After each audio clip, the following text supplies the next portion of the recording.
Hello, my name is MJ, Hi, my name's Ray. and welcome back to our podcast.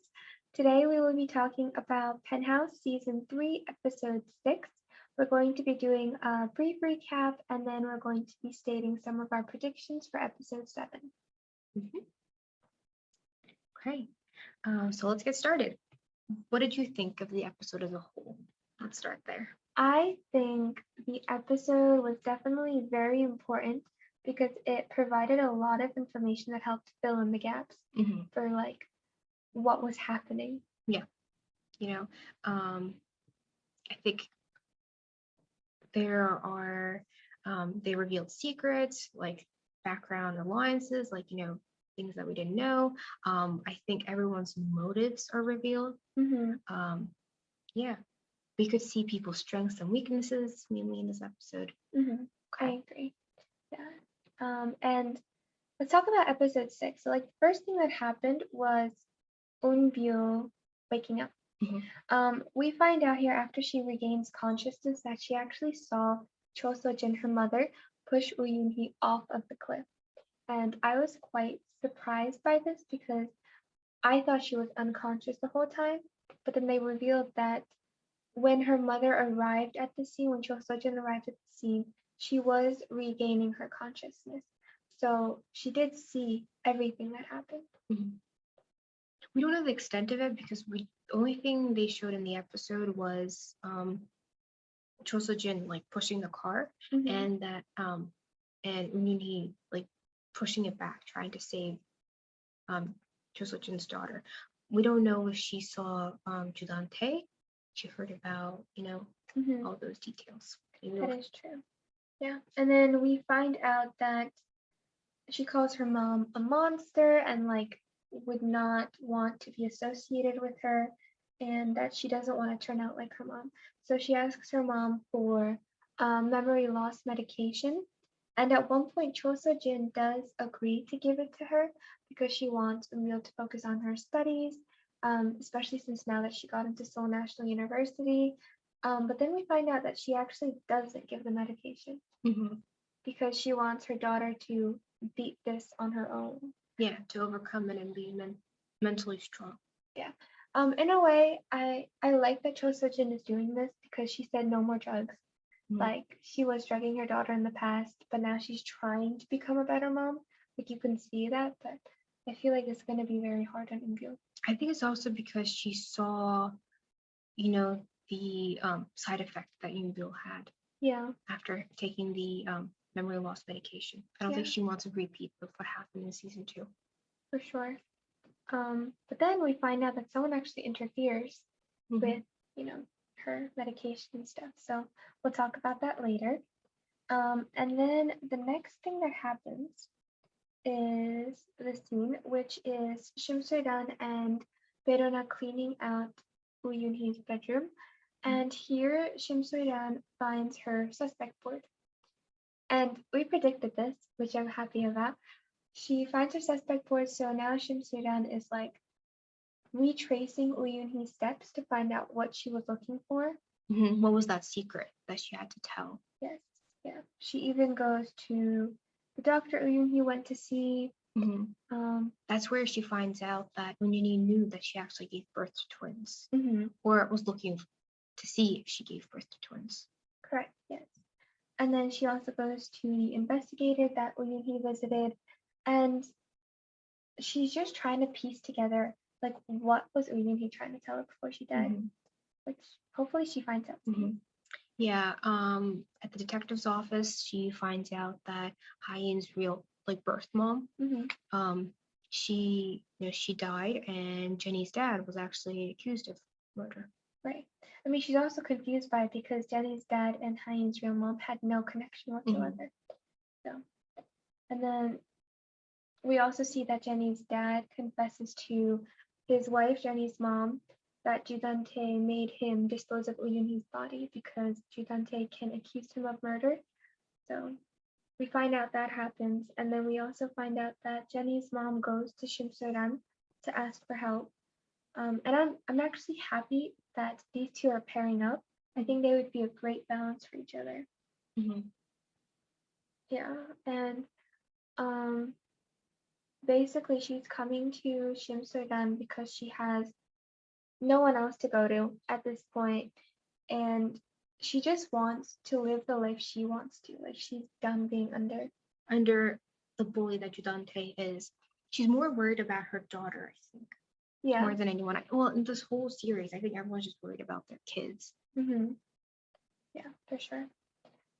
And then Shin Soo-yeon obviously doesn't believe or trust in Jenny's mom at first, so she proves herself by Mhm. going to the ladies that she always trusts in, higher up ladies. And this scene I found really cool. How powerful this woman was. Mhm. She with just one phone call, she was able to call up her company and like make everyone in her company search through security footages to find any evidence of Judante. Being in that area. Yes, To use during the against him. time Uyun died. Yeah. So they can find evidence that Judante was the actual killer instead of Jenny's dad or instead of an accident. And then we also find out that Sokuna finds out her father lied to her. We find out that she knows the penthouse is actually not under her name, and she's actually quite surprised. And I feel bad for her because I feel like she thinks no one is on her side, Mhm. and I think she feels very isolated. And I wish we saw more of her this episode, but unfortunately, they just tell her to go to the cottage. And that's all she appears in this episode. Yeah. I actually thought she was going to appear more. I thought she was going to have a bigger impact Mm-hmm, in me the too. 6th episode. But Yeah. Yeah, especially when she confronts Chidante, he gets really angry. Like he Mhm. almost resorts to violence. So, I mean, it could be like a hint that he might he might be done with Sukuna, Mhm. especially since we now know that she's not his biological daughter. He might harm her because he doesn't see any use to her, or he might just use her to get her properties or something, as he was mentioning in the episode. Mhm. Um, And then we also find out that Verona visits Umbyo at the hospital and tries to get her to go to the police station so she Mhm. can clear Uyunhee's name. But at this point, we already found out that Her tutor or Miss nanny? Jin, I Yes. believe, she put in the memory loss medication while Umbyo was sleeping. So Umbyo doesn't remember anything about Verona helping her or about Uyunhee's death scene or anything. She just knows what she saw on the news. So unfortunately, We're back to square one. yeah, Umbyo is back to We have, being against Beiruna. yes. And they had a great relationship too. Yeah, they were definitely like maturing and overcoming all their past problems. But I don't know. I don't like this woman. I do not like her Mhm. tutor. She seems very obsessed with Umbyo, and hopefully she doesn't harm her because it seems like she just uses medication to control Umbyo, Mhm. especially when like she was auditioning. She even gave her medication and stuff. So we'll see what she has planned. I am honestly confused as to why Chosa Jin didn't say anything to the tutor, to Miss Jin. She kind of just let her off the hook. Yeah, There and was nothing, there was no argument. She didn't put a restraining order. I just want to know why, because Miss Jin obviously doesn't know that Cho Jin is the suspect. Like she doesn't know that she's the actual killer. that's So true. why is she hiding that? I think it's because if she does come out and say Miss Jin was the one who had kidnapped Umbyo, it will take away Umbyo's acceptance into Seoul because she thought she was kidnapped by Uyun-hee. Mm. So I think that's why she's doing it. But I thought it was really odd that she even has access Mhm. to Umbyo's hospital room. But you would think Cho Jin would have more guards and prevent her from coming in. Yeah. Yeah. And then the next big thing. Oh, this Mr. got me Beck. so excited. So we find out Mr. Beck has an gambling addiction, Mhm. and then we also find out that Cho Jin and Mr. Beck are actually working together, which we predicted in the last episode. Yes. So they have been working together, and we find out that they've been working together before he even went to Logan Lee. Mhm. Before, and that Cho Jin promised him a lifetime supply of money if he followed her plan. Um, yeah, and so they knew Logan was gonna die on that day, which I found very, very shocking. Like, if they knew he was gonna die, why didn't they? Try to prevent Yeah. the accident. Well, they did mention that they want the world or everyone around them to think that Logan's dead. Mm, So why is it so necessary to think Logan is dead? right. We'll find out in Yeah, episode 7. we will. Then we find out the dolls, and these dolls, like in the TV show, symbolize the transition of Shim Soidan to her being more like Nagayo and Mhm. becoming more Fierce, stronger. independent, hmm yes. Which I'm excited to see that side of Shim Soidan. Um, so, and I think these dolls also symbolize her twins I think so too. in a way, because one of them, the one in the pink, seems more like Minsula style, and then the one in the black seems more like Sakuna. Mhm. So I think it has two meanings. And their haircuts too. I remember Miss Sola had longer hair, Yeah. and now Sokuna has more of a short hair. For sure. And then they fast forward 6 months Mhm. towards the end of the episode, and we find out that Jenny's mom and Jenny's dad are getting a divorce. They They're are separated. staying with Beirona at this time, and I actually like this dynamic. Mhm. I'm actually happy for her. She's taking control over her life. She's protecting her daughter, and I'm proud of her. Me too. I'm very proud of her. Um, we find out that Verona is also auditioning at the same place where Umbil would be auditioning to become like the best singer. To take Korean classical singing to a global level. Yes. And then we obviously see Cho Sojun ripping up Verona's Audition paper mm-hmm, or I guess application. Yeah, it was her application. application, which I hope Verona thought of that. So hopefully she comes back and reapplies or something. We'll see. We also see her transformation, Shimsuren's transformation to Nagayo. I think this is more of her like fiery side, and she's gonna try to get revenge now. I think she's like ready finally. She didn't mention that in this episode. I think it was the quote was only a demon can stop a demon. So I guess she's physically and mentally transitioning Right. to quote unquote demon.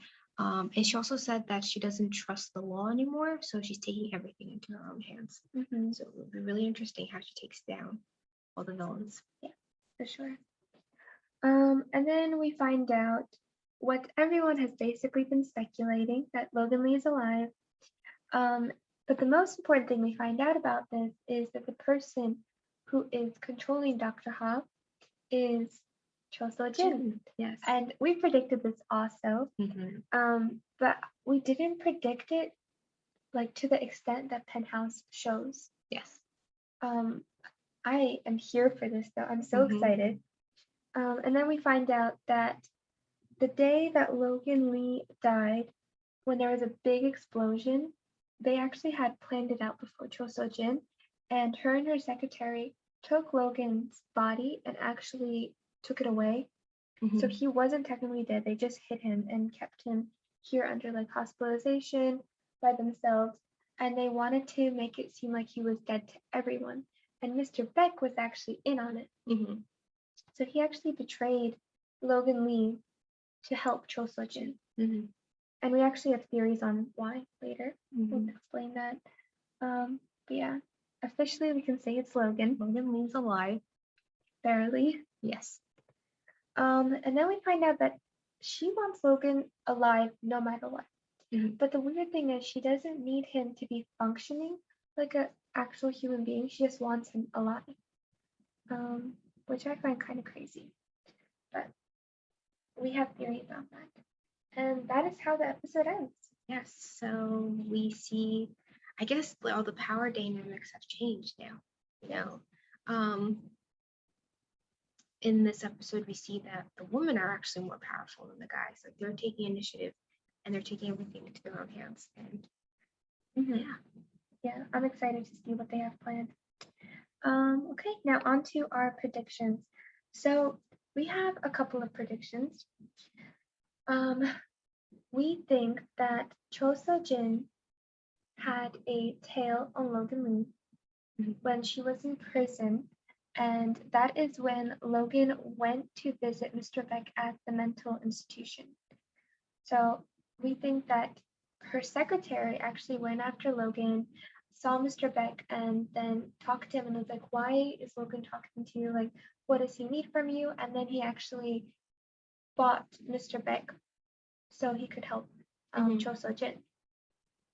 And And so, I think it did start off as a form of revenge because Logan Lee was the reason Cho Soo-jin was in prison mhm, because he wanted revenge for his sister. So I guess it started out as a revenge, but the more um, Logan Lee, I think, is one of the only people that could take Dante down, yeah, right? Because he has done that the last 2 seasons.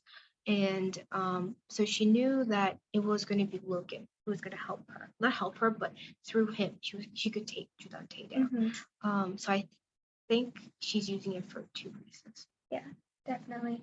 So we think that Cho Seo-jin is keeping Logan Lee alive and trying, well, convince everyone else that he was dead for his wealth. Mhm. So she formed an alliance with Mr. Beck, and she knows that Mr. Beck, well, or the real Judante, has an obsession with money and gambling.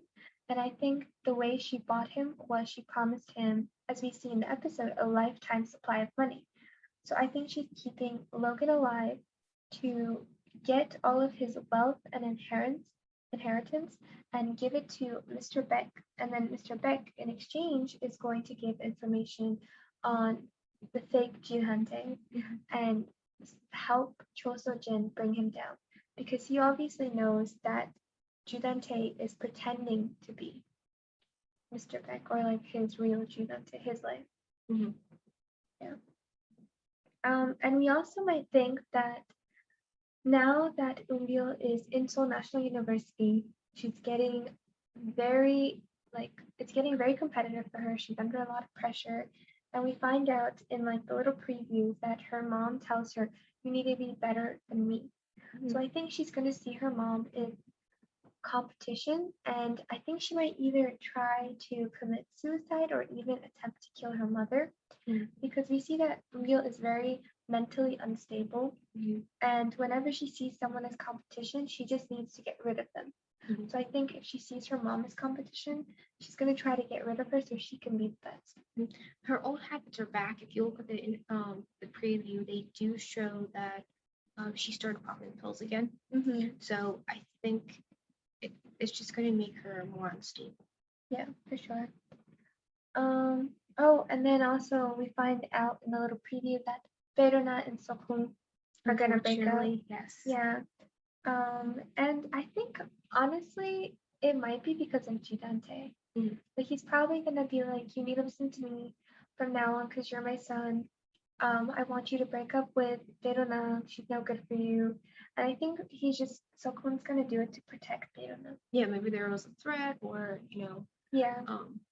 Yeah, maybe Vietnam was in danger. right. And then we also find out in the preview that Gigante is doing like some kind of partnership or something with another company. Yep, another construction company. And it's this lady states that her collateral will be the penthouse. So this means that Shim Soo-ran is going to get the penthouse under her name again, Mhm. so she can use it as Because she did collateral. meet up with this woman in episode 6, and at that point she had the transformation. She went in to talk to her as Nagayo. Mhm. Yeah, and then we also find out that Shim Soo-ran is the lobbyist for the construction company that is basically, I guess, going against Gigante. Mhm. So I'm excited to see that. And I think in the next episode, Haim is gonna come back, Mhm. and Logan Lee is possibly gonna wake up because they've been mentioning him for the past 2 episodes. Mhm. So I think he's gonna wake up, and I think there's gonna be a lot of drama. I do think so. We did see Shim Soo-ran trying to run over someone. Yeah.